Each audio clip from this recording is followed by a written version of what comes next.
Hi guys, good morning! Magluluto tayo ngayon ng sweet and sour pampano. Alam nyo ba guys na ang pampano na ito sa Philippines ay tinatawag nilang world's most edible fish? At ang pampano na ito ay maraming benefits na makukuha para sa ating katawan.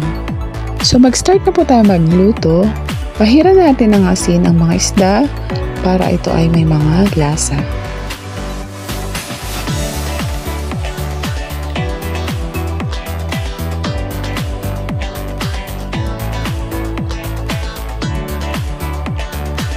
Magpainit tayo ng mantika sa kawali at pag mainit na ito ay ready to fry. Habang priniprito po natin ang ating mga isda ay i-prepare na natin ang ating mga gulay.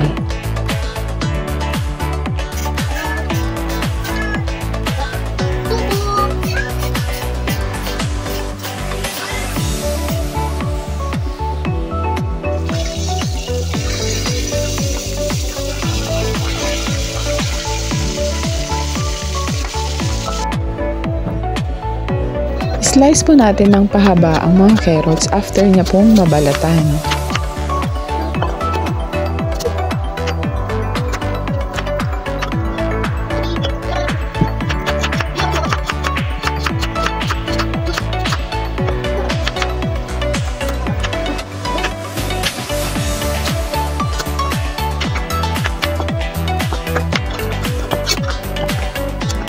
Isunod po natin ang ating mga celery at i-slice rin po natin sila ng pa-slant.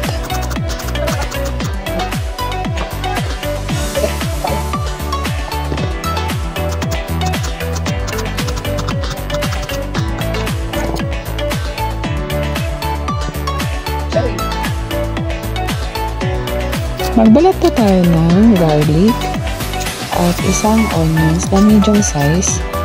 Saka po natin sila i-chop.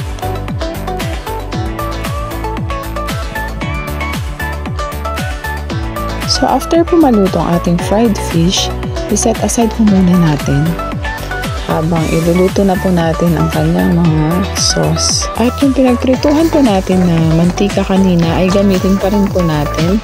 Dito po natin igisa ang ating mga bawang, sibuyas at kamatis. Iluto natin maigi ang mga kamatis para lumabas ang kanyang mga katas. Pagkalabas ng kanyang mga katas, ilagay na po natin ang ating mga carrots. Isunod din po natin ang ating sliced bell peppers. Maghalo po tayo ng isang pack na tomato sauce.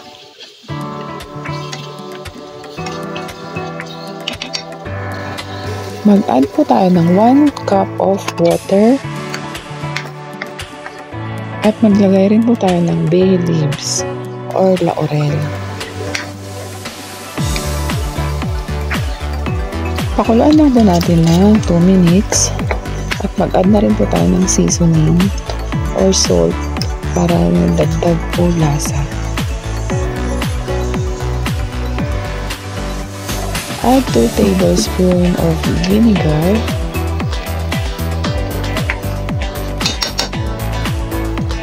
Isunod na po natin ang ating mga celery at ihalo lang po natin ng mabuti.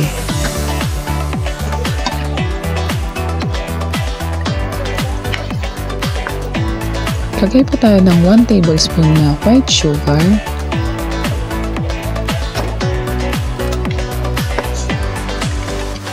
at 1 tablespoon na cracked black pepper.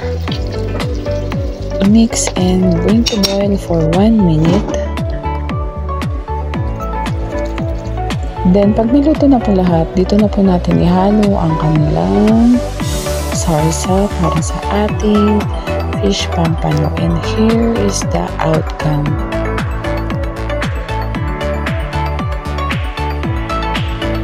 So, ito na po ang ating sweet and sour fish pampano. Ready to serve. Enjoy eating guys. Thank you for watching. Bye.